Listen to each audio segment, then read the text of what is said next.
Hello, everybody. Welcome to today's CPG Masterclass series webinar with taking social media to the next level with Emma Ballard. Hello. Hi there.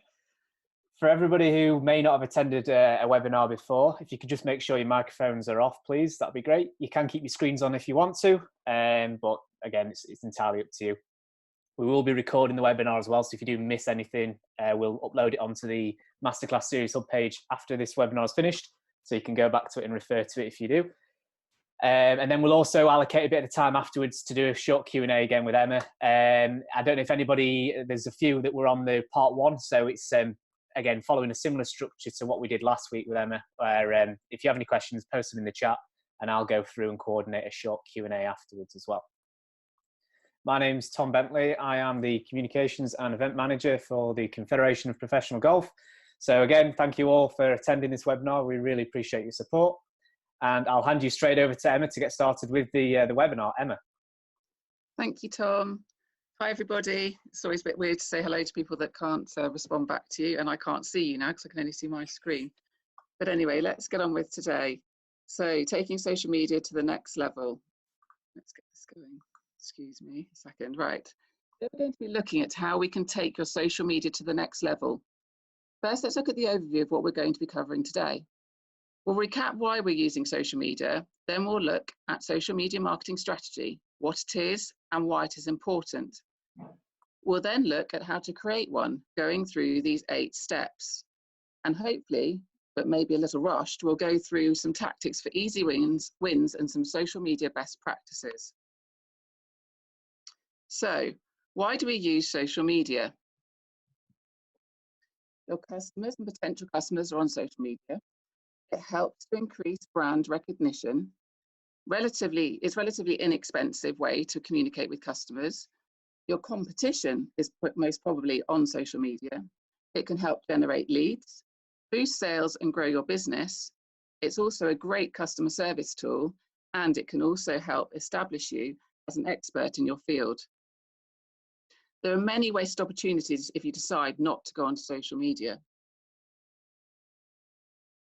Social media is a bit of a minefield, and a lot of us take the approach of just having a presence, but not really any plan of action alongside it. That's where a social media marketing strategy comes in. A social media marketing strategy is a summary of everything you plan to do and hope to achieve on social media. But why is it important?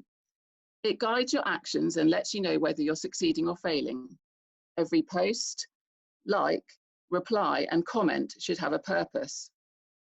There are 8 steps to a social media marketing strategy, which I'll talk through now. So here they are. These are the 8 steps. The first is the goals, and you must make them smart.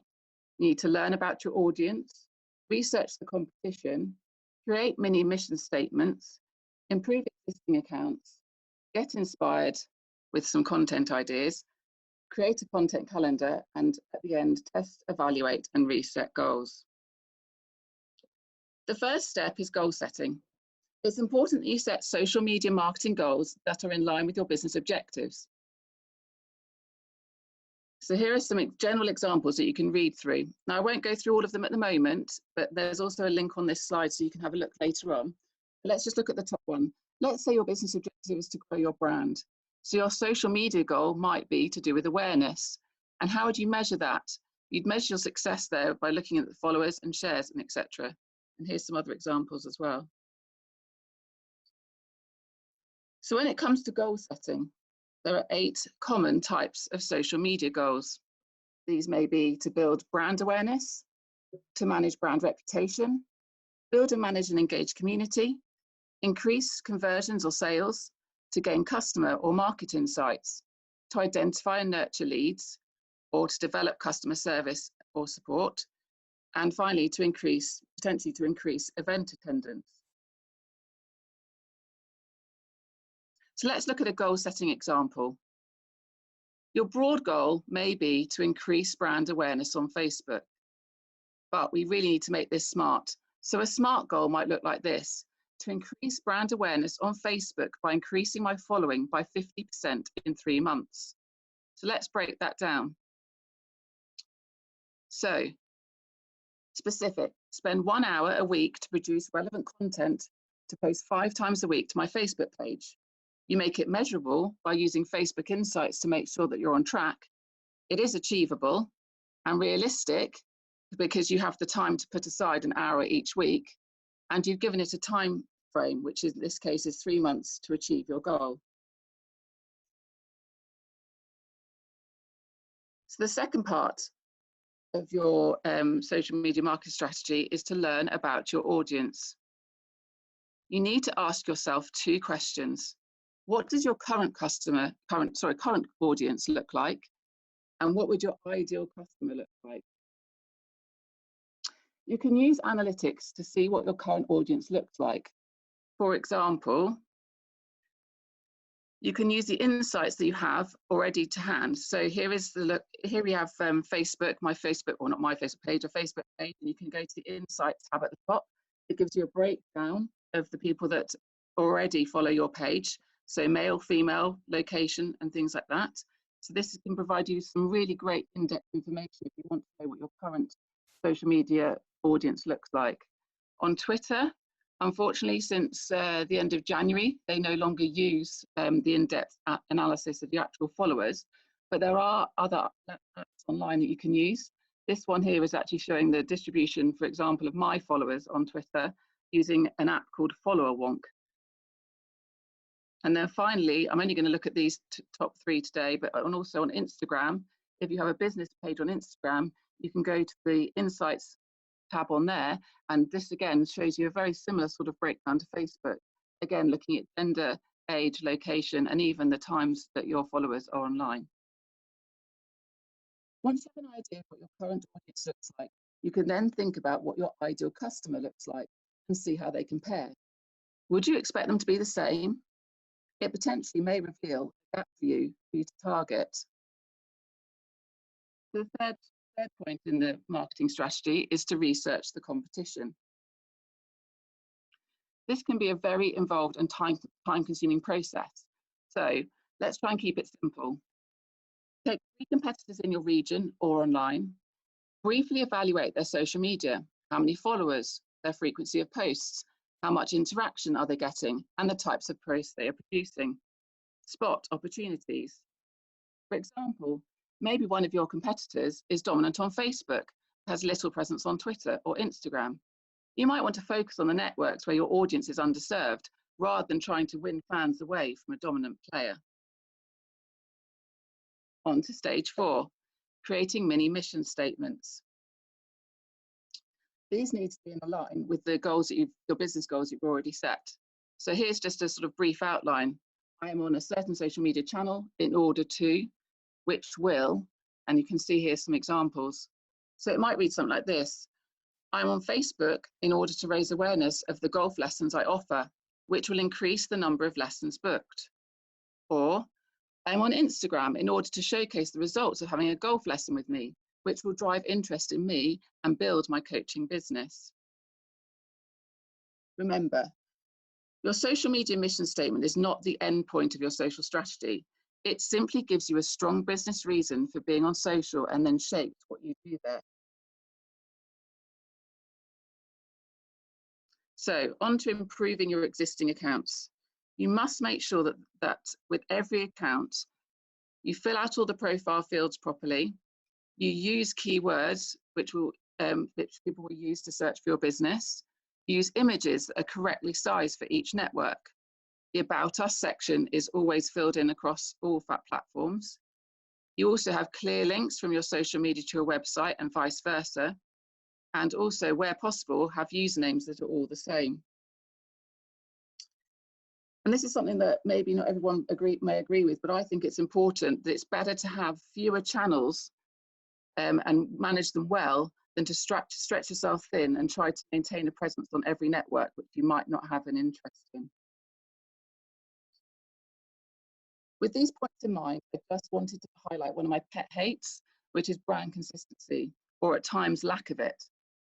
Now, I want to just show you quickly, for those of you who weren't here last week, why the CPG does it so well.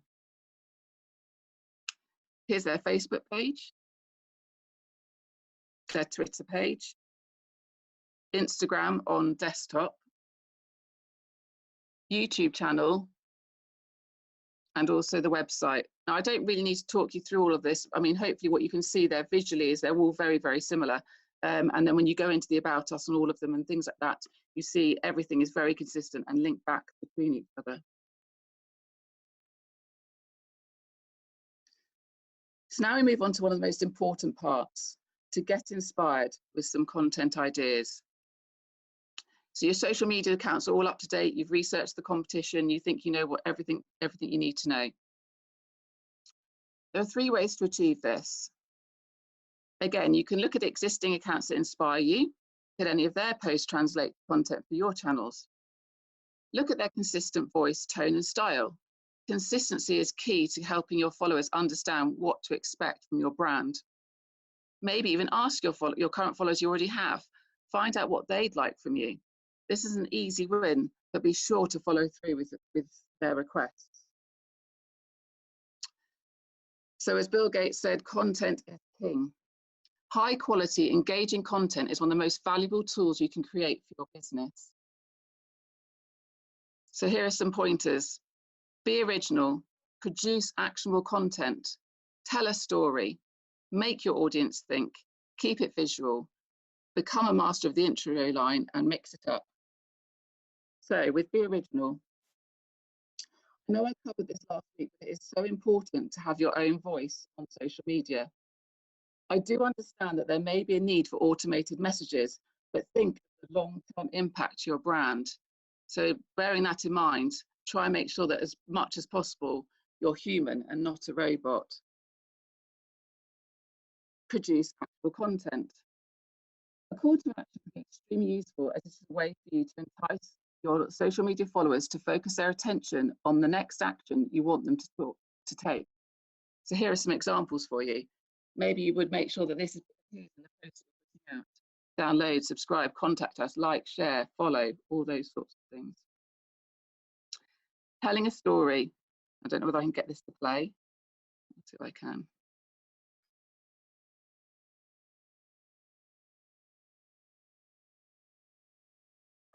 Might not be any volume, Emma, because Okay.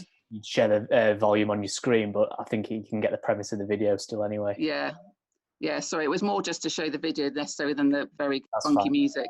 There's a lot of funky music in that one. But basically, you know, storytelling is a great way, a big part of social media, and it's a great way to increase brand awareness, reach, and attract new followers. I've got to try and now get out of this. So on to the next content idea, make your audience think. Questions and statements will often get a conversation started and your content shared. Here are a few examples from a little while ago, from a couple of months ago. When there was all the talk of the Premier Golf League, they put out this post, and this absolutely took the social media, especially Twitter, by storm. Here's Thomas Devine, who's one of the PGA pros, you know, he's talking about lessons and things like that and getting people to interact with posts. Again, very simple questioning to try and get people to interact with you. And again, another example here. So on to this one, the next point, which is to keep it visual. And I was laughing with Tom earlier because this is one of the most ironic things is I've got a whole slide full of text.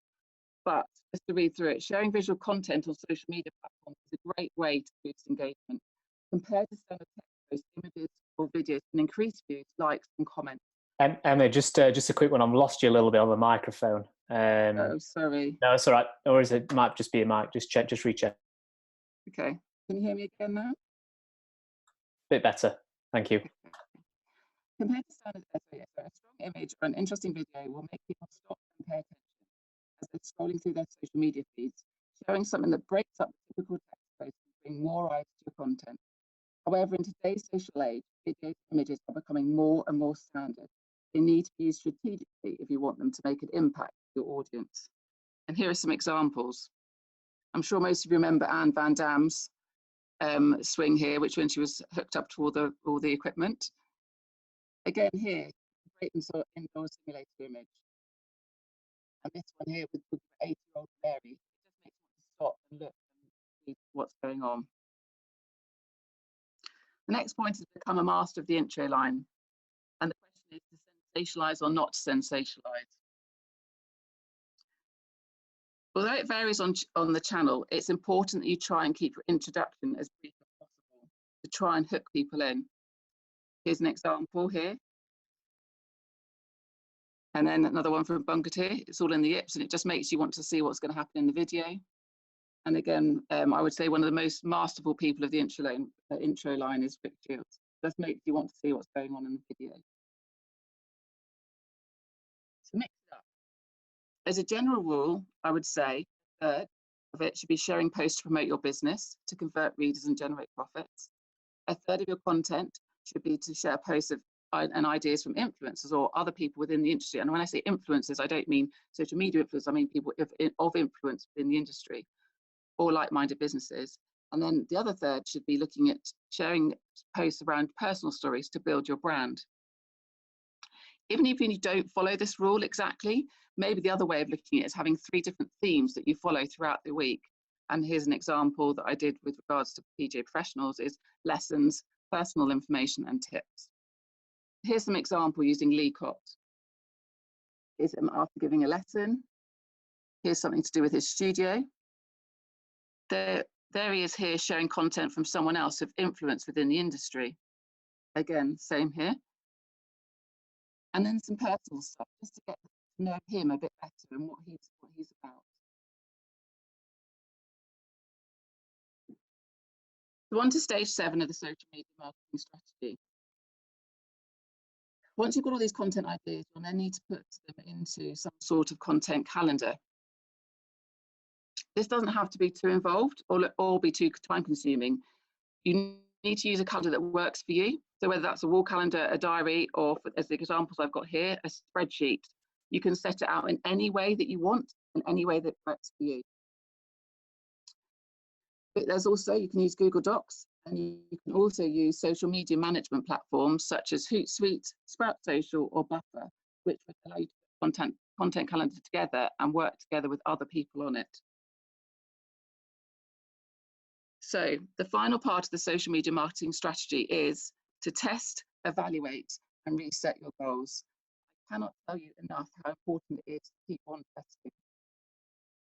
The most infuriating thing for me in my role and in social media as a whole is that it's ever changing. So something that may have worked for me or worked for you in January may not work again in June. So as your follower landscape changes over time, so must your content. If you find you're not meeting your goals, then you need to evaluate and maybe set some stepping stones to get to your ultimate goal.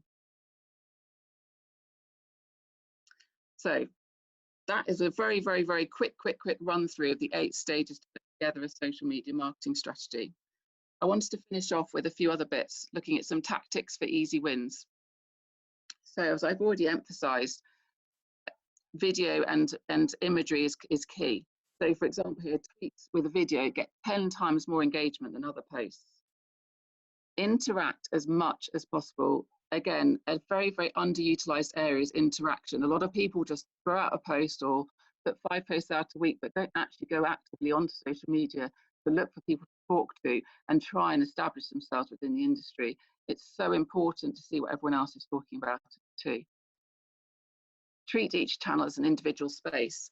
Again, this can make it a little bit more time consuming, but you have to remember that the audiences on the different platforms can be different and the age groups are also potentially different. So but what may work for you and put out on Facebook should be repurposed and used in a different way on a different channel. Also look at other channels. I mean, I haven't really covered much of that sort of side of thing today, but I think one of the most underutilized areas in the golf industry in particular is LinkedIn.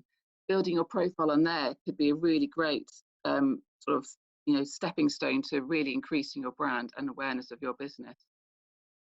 Also, for some people, maybe Google Business could be an option, another online way to get your business out there. I went through this last week, tagging an account. So when you put your social media posts out there, if it's relevant and you're able to do so, tagging others in it so they might share the post and increase the reach, that will always be useful. Don't post too much. If you've got nothing to say, then don't just post something for the sake of it. As I said before, there should be a reason for every single post you put out. Do not cross-post. In this respect, what I mean is just putting the same content out across all 3 channels, which I'll go into in a bit more detail shortly. Utilize Instagram, Facebook Stories, and Instagram TV. Potentially use a scheduling tool, utilize reviews, and look at optimal posting times. I'm just going to quickly run through those last 5 points. So do not cross-post.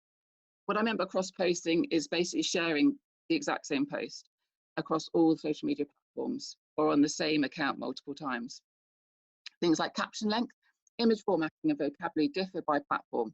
Showing the exact same post on all of them means you might accidentally end up inviting your followers to retweet you on Facebook or pin your post on Instagram.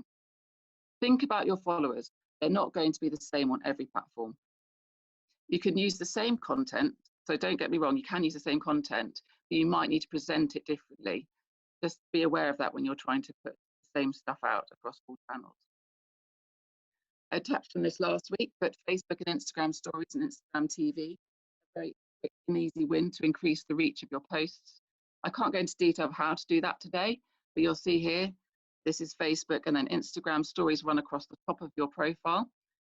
Here's a look inside one of the stories and the ability to interact a bit further within a story on Instagram.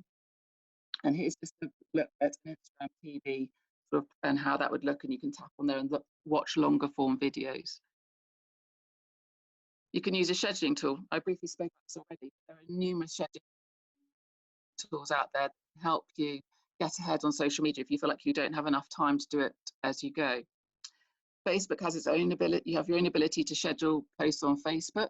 If you use a platform such as TweetDeck, like I do, you're able to have all sorts of streams, which you can see like hundreds of streams I've got here. But again, you have the ability to schedule posts here.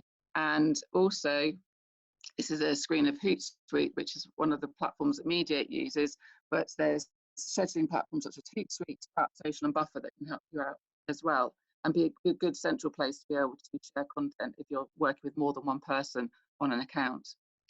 Again, one final thing, maybe more of a business-based thing, is the ability to utilize reviews, especially on Facebook.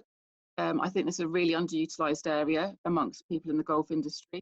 So please take a look at this. It's also a tab you can add onto your Facebook page where you can then encourage people, and this example is people having lessons, for people to come and leave reviews, and then hopefully, again, this will be a way to generate more business, more interest in what you offer. Now, I'm not going to talk through all of these. I'll leave these up for people to look at another time. But also, you can find this online. This is from Sprout Social blog post. You can find optimal posting times. By using optimal posting times, you might be able to find a time that's actually best to get your posts out. But again, it all comes down to testing and see what works for you. This is Facebook, and then there's Instagram and Twitter. But again, I'm not going to read through them all. You can hopefully come back and have a look. And just to finish off today, let's look at some social media best practices. So number 1, learn everything you can about your audience. This is a really great, the point to start with really after you set your goals. Choose which networks to use. As I've said before, don't necessarily try and do them all. Just maybe do 1 or 2 really well to start with. Make sure you have a plan. Don't just throw things out there. It's not going to work. You need to have some idea of what you want to achieve and how you're going to achieve it. Set goals and conduct an audit. Monitor conversations that are relevant to your industry. Establish your social voice and tone and make sure it's personal to you. Potentially, if possible, follow the 3rd rule when it comes to posting. Make sure that when you are posting on social media, if people are commenting or leaving you messages, that you respond to them promptly. Don't repost the same message across channels if you can avoid it, or if you do, at least make the tone right, depending on what the channel is. Use the data to determine when and how often to post. So I've said you can use insights, and also you could be able to see all the insight information to find out when and which posts are working for you. Utilize the benefits of each channel. So with that in mind, that's using stories on Instagram and polls and things like that on other channels. Make sure you use the right tools. And eventually, you must make sure that you measure your results and adjust your strategy as needed. Because as I've said, it's forever changing, and you can never have one month being the same as the next, unfortunately. So thank you very much for my whistle-stop tour in 25 minutes of how to take your social media to the next level. Okay, thank you. I'll just ask you to start video again, Emma, if that's okay. Yeah. Excellent. I'm back. And thank you for that. Hope you enjoyed it. If you do have any questions for Emma, please post them in the chat now, and we'll spend sort of 10-15 minutes and get through as many as we can. I will start things off while we're waiting for some of the questions to come in. Emma, sort of wondering what your thoughts were on, I think you touched on it a little bit with reviews, sort of electronic word of mouth. It's important, it's an important part of somebody's business, especially golf businesses, right? Yeah. Is there ways other than reviews you'd recommend trying to get people talking about your business in general? Yeah, I mean, there's obviously with anything, I think the more you use social media, I think we were talking about it before we went online, wasn't it? About self-promotion. I think a lot of us hate the idea of self-promotion. I know I absolutely hate it. But the way that the world is nowadays and the way that social media works is that we have to use the self-promotional tools. So, you know, if you have had a good lesson with someone, I'm using a PJ Pros example, or if there's an event that's gone well, you need to be sharing that on social media so that people can see what you do and how well you do it. So that hopefully the person that had the lesson or the person that had the experience is then able to share it with their followers or their family and friends, whoever it may be. I think it's very much an underutilized area because, as you know, as human nature is that we don't really want to shout about ourselves. So yeah, the review setting I thought on Facebook was a good one because people, you know, if I'm going to the pub, or when we can go back to the pubs and stuff, but if I'm going out for dinner somewhere, I will probably go and look online to see what the reviews are of the pub before I go there. So that's probably the same with your business as well. So, you know, as many reviews as you can get on there, whichever part of the review thing that's your business is really important. Yeah, I think it's easy for me to say because I operate the social media channels under the CPG brand. It's not, you know, it's not Tom Bentley Golf, for example. But you look at the example with you advertising this webinar. You know, you've got a webinar, a product that you're advertising. You've leveraged our followings, and we've leveraged yours. So there's a mutually beneficial relationship there. So if you're a golf coach, for example, if you post a golf video and you tag somebody in it who may be a colleague or somebody else, you're leveraging that colleague's following and actually increasing your audience without actually having to do anything. It's a pretty simple. I think so, and I think when you see people that, I mean, my favorite channel is Twitter. So, I mean, I see a lot of people utilizing that for good, where they are asking questions or making a statement and getting people to interact with them. And the more you're seen in people's feeds, the more people, right or wrongly, believe that you are the person to talk about a certain topic. So in my case, I've got into a good position now where I'm sort of lent upon for social media advice because I will give, you know, that sort of thing on social media as well. So, you know, not saying that I'm doing myself down, but, you know, that's the thing. If you can be seen to be the expert in your area, whatever it might be, or the person to go to, then that can be really beneficial for your business. Yeah. Question from Dino. Hi, Emma. Good presentation. Do you recommend any special video editor programs or tools that are easy to use? Unfortunately, I'm not the best person to ask on that one. I don't know if you know any, Tom. Definitely. I'd jump in on there. There's plenty. I mean, if you use Apple Mac software, we use iMovie. Super easy, included, easy to download, and actually very diverse in what you can include. And as long as you've got other editing tools like Photoshop, for example, you can put title credits in there, you can put name banners in there, and really make a professional video. So just as an example, maybe go onto our channels and look for a video of a golf tournament, for example, and an interview, and you can get an idea of what you can do with iMovie. And as I say, it's really basic. So basic. It's very simple to follow. Is what I'm trying to say. Things like iMovie are brilliant. Photoshop's a bit more involved, but if you do have the facility with iMovie, that's one of the best ones out there. I would say, isn't it? An easy free option. Yeah. And I'd say just from my own experience, you know, up to me working for the CPG, I didn't really have much experience of Mac software, so I had to learn this pretty quickly. And to be honest, with an example of iMovie was super easy. It's just about dedicating a couple of hours or so and playing around with it. and within a week you can get yourself a really good coaching video out there. Yeah, I've also used one called Power Director, which is an Android one, because I've got an Android phone. They used to have a really good free version. There's sort of a paid version, but it's not very expensive.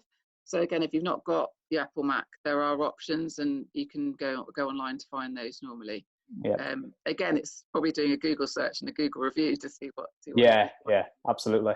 A question from Ricardo. I'll probably just answer this one quickly in terms of asking for permission to post videos. Ricardo, I'd probably just suggest when you've had a lesson with them, if you intend to do it, I would just ask them straight after you've had that lesson, or message them before you do it. It's there isn't really a tool to do that through Facebook unless, again, you actually just directly message them. Hope that answers the question. Question from Stefan, trying to register a Twitter name, sometimes it imposes different versions. Do you have any understanding as to why it does that? What does that mean, imposes different versions? I'm assuming if he wants to include a name. Stefan, if you just elaborate on that and we'll come back to it. I'm not sure what it means by different versions, that's all. That's all right. If he just elaborates, and we can come back to him. Dino Freire again comes back. What length of video would you say is advisable? There's a lot of different ideas. Yeah, we sort of touched on this last week, didn't we, about video? So you do have some restrictions. If you want something in post within, say, Instagram, then that's 59 seconds, which we said before. But then you don't have to keep it to that, because it can then be uploaded onto the Instagram TV. On Twitter, the restriction for an in feed video is 2 minutes 20, and Facebook is pretty much, well, it's not unlimited, but it's pretty long. So, what I advise to do is try and make one that will go across all of them. So if you don't have time to do each individual different one. So there are restrictions, but generally speaking, most people's videos, unless they're going to be a YouTube video, which obviously is different anyway, the actual sort of in-feed videos are normally quite short and sort of the point. It could be, for example, if it's to share to a YouTube channel, for example, you could do a snippet of your video to encourage people then to come over to your YouTube channel. That always seems to work really well. Yeah. Question from Ian: are there any simple formulas for monetizing social media? So I guess this probably more looks from a PGA Association point of view rather than a PGA Pro. How can you turn likes, sort of non-monetary KPIs, into financial gain? Is there any suggestions on that? You just have to show that your content's getting shared, I would think. Yeah, I mean, you need to be showing that your profile's worthwhile. I mean, the best example is probably not necessarily from that point of view, but if you look at social media influencers, for example, they're the ones that really are the ones that are able to monetize their profiles and stuff. So you need to have a decent following. You need to show that you have decent interaction. All those sorts of things need to be going on before you're able to monetize things, I would think, but it's not necessarily an area of expertise for me, I'm afraid. Yeah, I'd say probably from my knowledge, and if you look at some golf influencers like, I don't know, Eric Anders Lang, Rick Shields, etc. They've built followings of over 100,000, 200,000, and I think that's ultimately, whenever we put stuff out there, the understanding is that you've got to grow your following to increase your reach. So it's a slow building process, but those guys have been around for years, haven't they, doing stuff, and it's about doing the right things over and over again. It's a consistency, and it's offering. Yeah, and it's offering value. It's value, if it's not necessarily about having 100,000 followers, but if you've got massive interaction and, a lot of the time they're using a promotional code or something potentially that instigates who they are so that the company can find out how worthwhile that person is. Yeah. But yeah, I think the main thing initially is to build up a reputation so that a brand or an organization or company wants to work with you, would be my thought. Yeah.